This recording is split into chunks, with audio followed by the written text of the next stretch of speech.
All right, so what is correct exposure? Let's start there. You can see through my camera that we have a little tableau set up. We have Janet in the middle. She's the bust in the middle.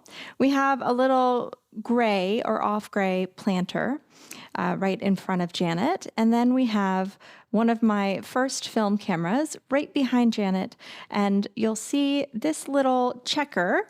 This is called a passport color checker that has what we call middle gray on the right-hand side and then a white card on the left-hand side. So this is our little scene.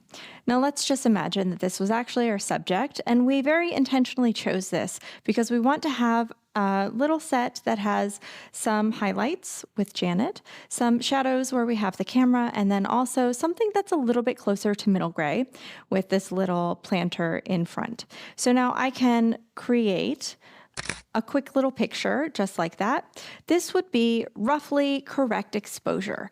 Correct, and I'm using air quotes here, correct exposure is going to be exposure that's going to generally show you what your eye sees. Your highlights are going to be lighter, your midtones are going to be kind of in a middle range, and then you still have some detail in your shadows or in the blacks of your scene. Now, does that mean that if I were to, let's say, increase my ISO and get some more detail in the camera behind Janet, that would be incorrect exposure? Not necessarily. There will be scenarios like, let's say, a backlit image where the light is primarily behind you, that you want a little bit more detail in your shadows, and to do that, you may have to sacrifice some detail in your highlights. Now, on the other side, maybe we wanted this to look like we were in a really dark room, and so we wanted Janet to then appear a little bit darker than white. Here we go. Now we look like we're in a darker room. We can even go darker than that. Now, which one of these is correct? That's up to you. This is up to you. What story are you telling? How are you trying to portray the scene that is in front of you? But for this demonstration, we're going to say that when we have some detail in both our highlights and our shadows, that is correct exposure for this scene. Later on, we are going to change the lighting scenario so you can see some limitations of this, and also an example of when you would really have to make decisions. But we're going to use this scene to explain what is happening and what your camera is telling you, and how to use that information to determine what you think is correct exposure. So what's happening in this scene is we have this wonderful, beautiful softbox behind me that is putting light. Now this softbox it's just here to simulate a window. We do have a window out there, but we're so far removed from it, we're not going to have quite as much light. So this is our pretend window. Now to manipulate exposure, we have a couple of options here. We can move our subject closer to the window. We can adjust our ISO, our shutter speed, and our aperture.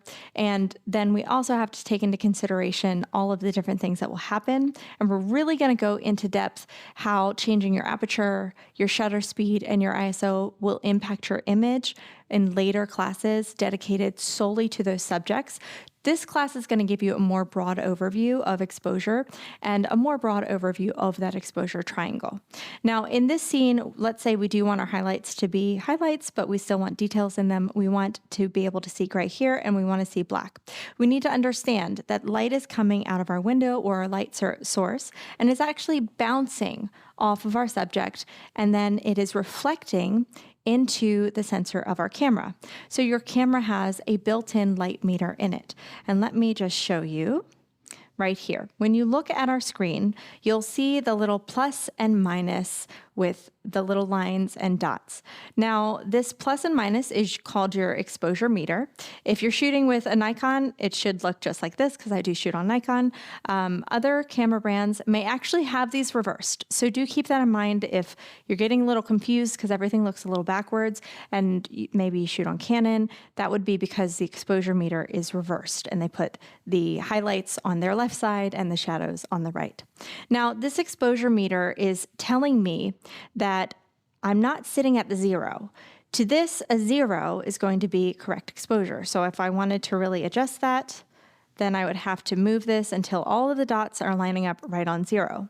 But now if we go back to that scene and we photograph this, you can see that's actually a bit underexposed for what I'm trying to say with this scene. Now, why is that? That's because when you are bouncing light off of your subject into your camera, it's called a reflective light meter, and it wants all of the tones where it is reading that light to be middle gray.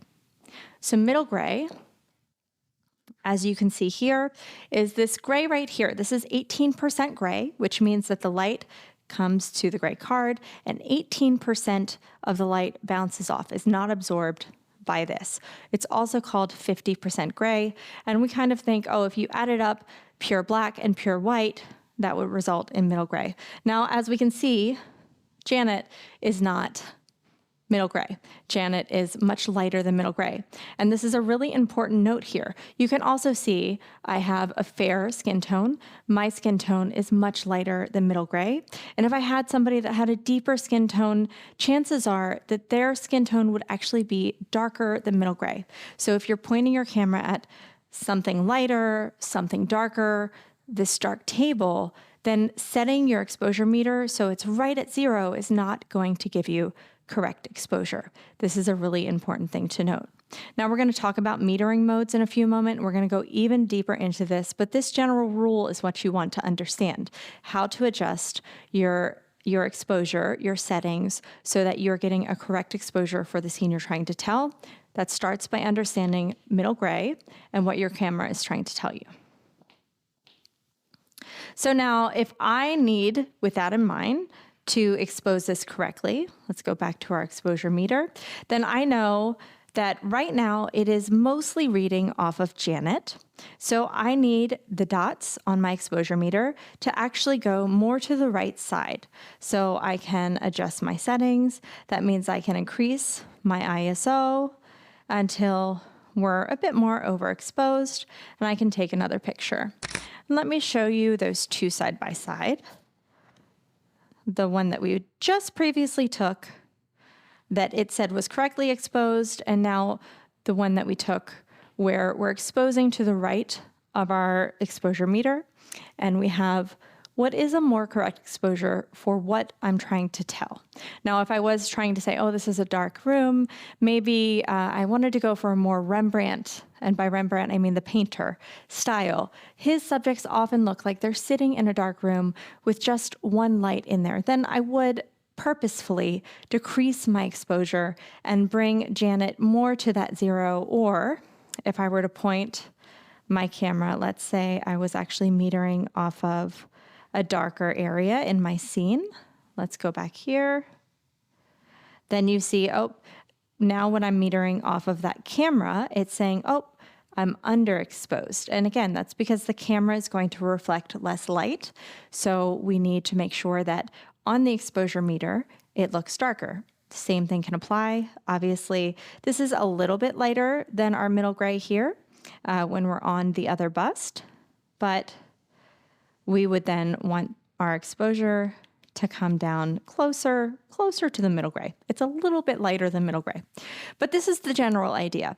You need to understand that your camera is reading the light that is reflected off of your subject and how it is interpreting that. Now, there is another kind of light meter, which we do have one in the studio, although I'm not really sure where it is right now. But essentially, it's a handheld light meter.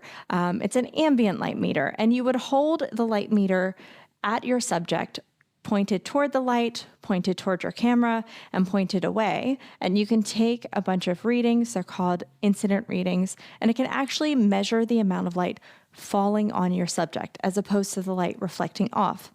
This is a really useful piece of equipment when you're using strobes and when you're using artificial light, and if you really want to pinpoint really specific lighting ratios and scenarios, but that is a more advanced topic, so we're not really going to talk about that today.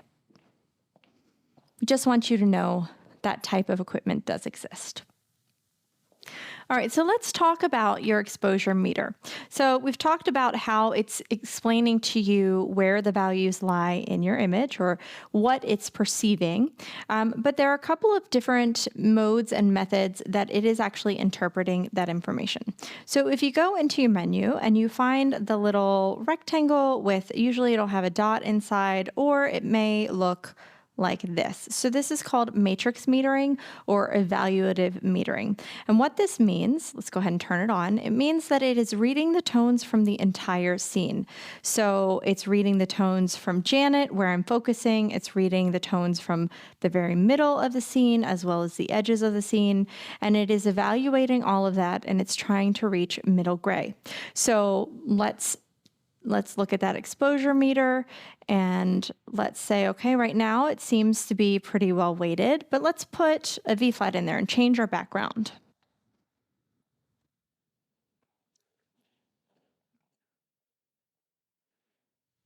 Okay, so now we've added a black V flat, and you can see, so right behind Janet is black, and you can see on our exposure meter that now it says with that same, I haven't changed any settings, that we are underexposed. And if we were to adjust our meter until it thinks that we are correctly exposed, then now we're actually going to be a little bit overexposed on Janet's face. That's because we brought in more dark tones, and it is using all of the different tones within the image to tell you what it thinks the correct exposure is.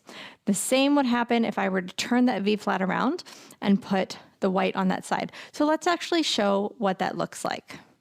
I'm going to just go ahead first and set it back down to where we were before, and now I'll swap it around. All right, so now let's look at our scene again. And I haven't changed the settings from the very first set of settings. And you'll see that our exposure meter is going to say now that we're actually overexposed. We're not, we just have more white tones and highlights in this image.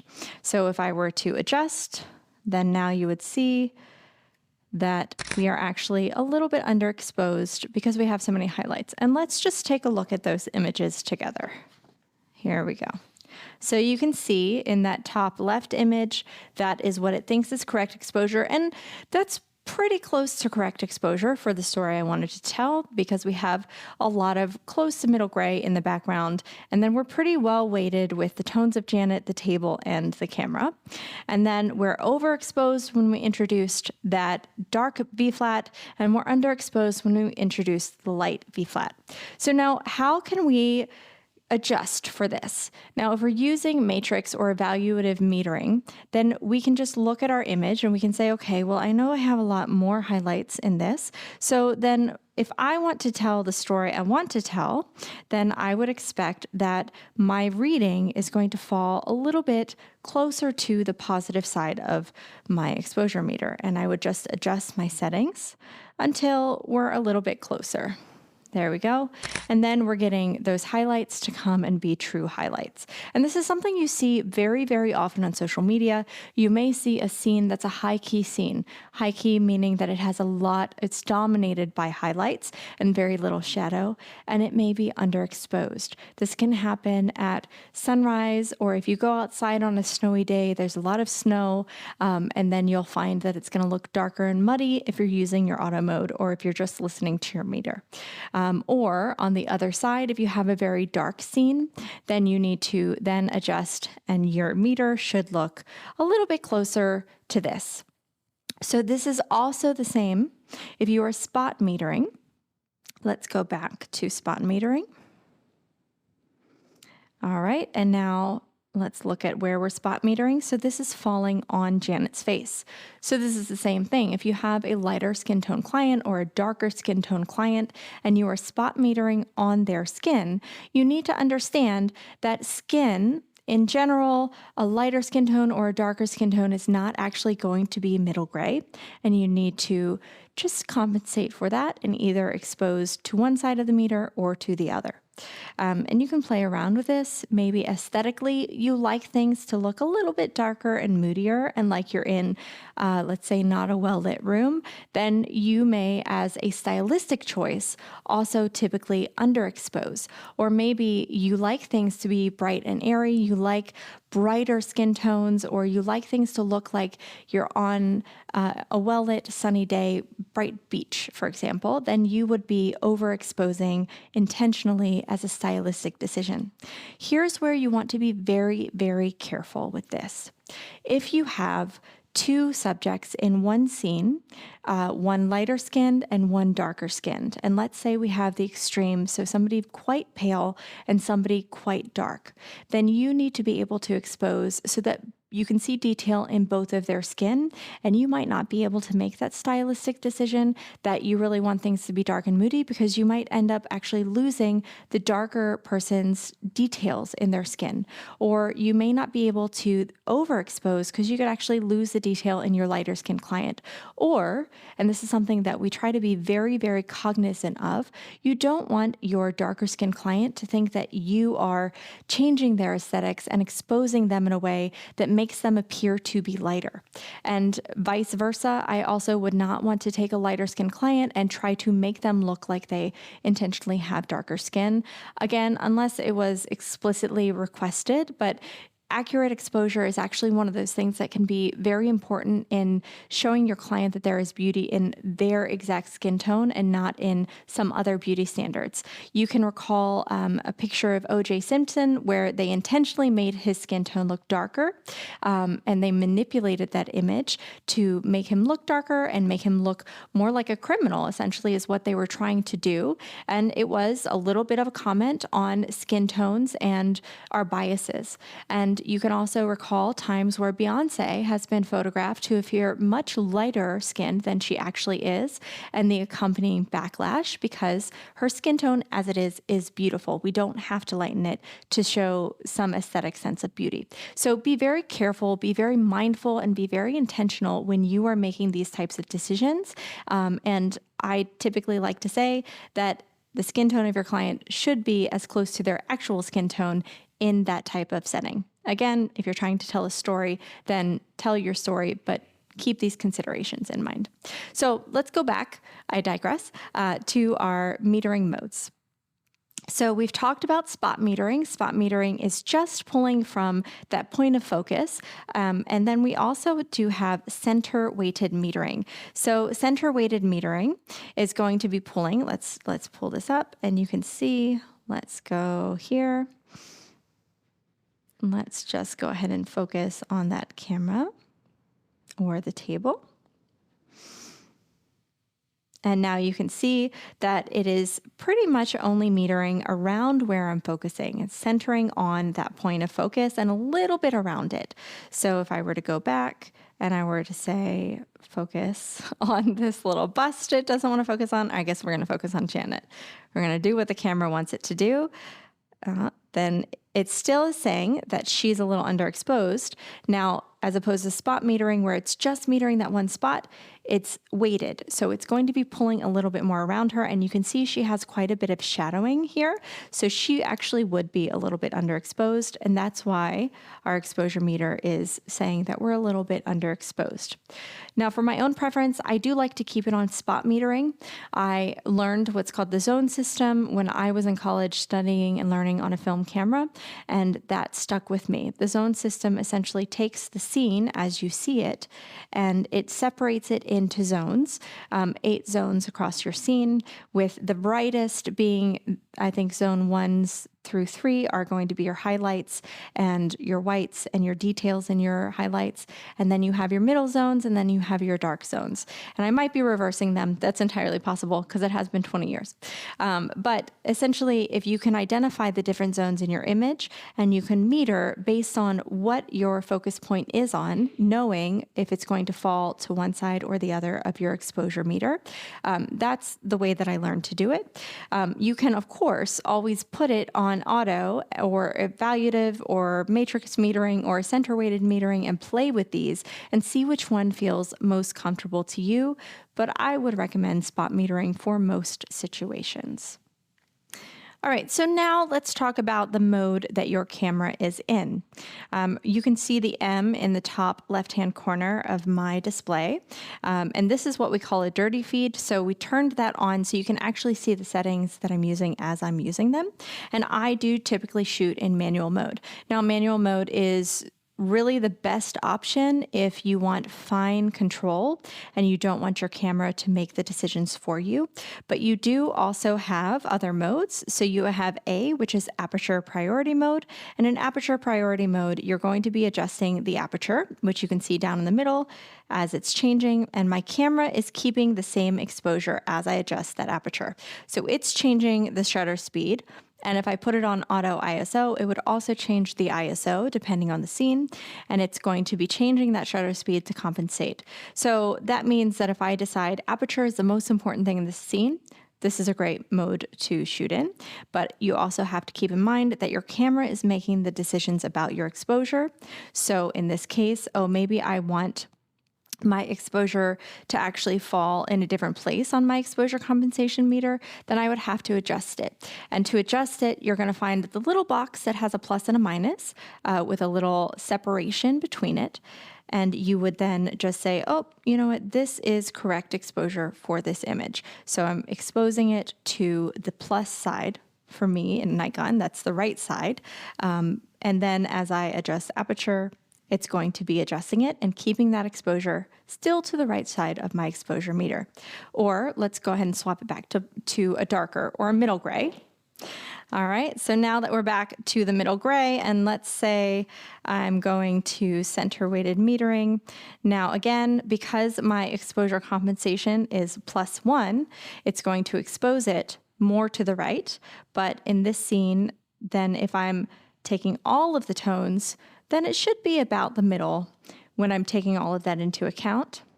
If I change my mode again to spot metering, now you can see with spot metering, now we're underexposed and I would need to bring it back to roughly here because we don't have that white background and it's not taking that into account. So this is really important when you're using those auto modes to understand this, because you may point your camera at your backlit scene and it may underexpose it. So now you know how to adjust it to compensate for that. The other mode options that you have are S, which is shutter speed priority mode. Now, just like aperture priority, that means I'm going to set my shutter speed, and then as I change my shutter speed, you can see the camera is automatically adjusting the aperture to compensate to the point that it can. Once you get to the maximum aperture, then it can no longer really compensate for you. And then it's going to start blinking. It's going to say, oh, I can't actually adjust anymore. You're pretty much at the limits of what you can do. And now if you decide that shutter speed is the most important thing for you in this scene, that is a great way to do this. You might use this mode when you're shooting sports, for example, because it's very fast moving and you need to freeze that action. Or maybe on the other side, you're trying to do something very artistic, or you're trying to photograph star trails on a very dark night and you might need a very long exposure for your shutter speed. You could put it on shutter speed priority and let the camera set the rest of the settings. And we'll talk more about shutter speed and aperture in their own individual lessons as well. The other that you have is program. So program is kind of the auto of the settings here, where your camera is going to decide both shutter speed and aperture. Now, again, if you need to adjust your exposure compensation, then you need to keep that in mind. You need to know how it's still metering, because even though it's setting your aperture and your shutter speed for whatever it interprets the scene to be, you still want to make sure that you're exposing it correctly and that you're understanding how the meter is reading and you're adjusting for that scene that you have. So in this scenario, as you can see, this would be underexposed. Now we want to get roughly around here for a correct exposure. And then as you change your settings, it's just giving you a bunch of different options that are going to still keep you in that same exposure. But I'm going to go back to manual mode because that's where I live, because I like full control. I like to be really intentional about the decisions I'm making. I like to choose both my aperture, my shutter speed, and my ISO based on what my meter is saying in the scene, and also based on my histogram. So let's dive into the histogram, which is a more advanced topic if you're not ready for that. And this was a lot of information to digest. That is okay. You can totally come back to this one, but we're going to do a bit of a deep dive into histogram. And I think once you get the general concept, it's not too hard to understand.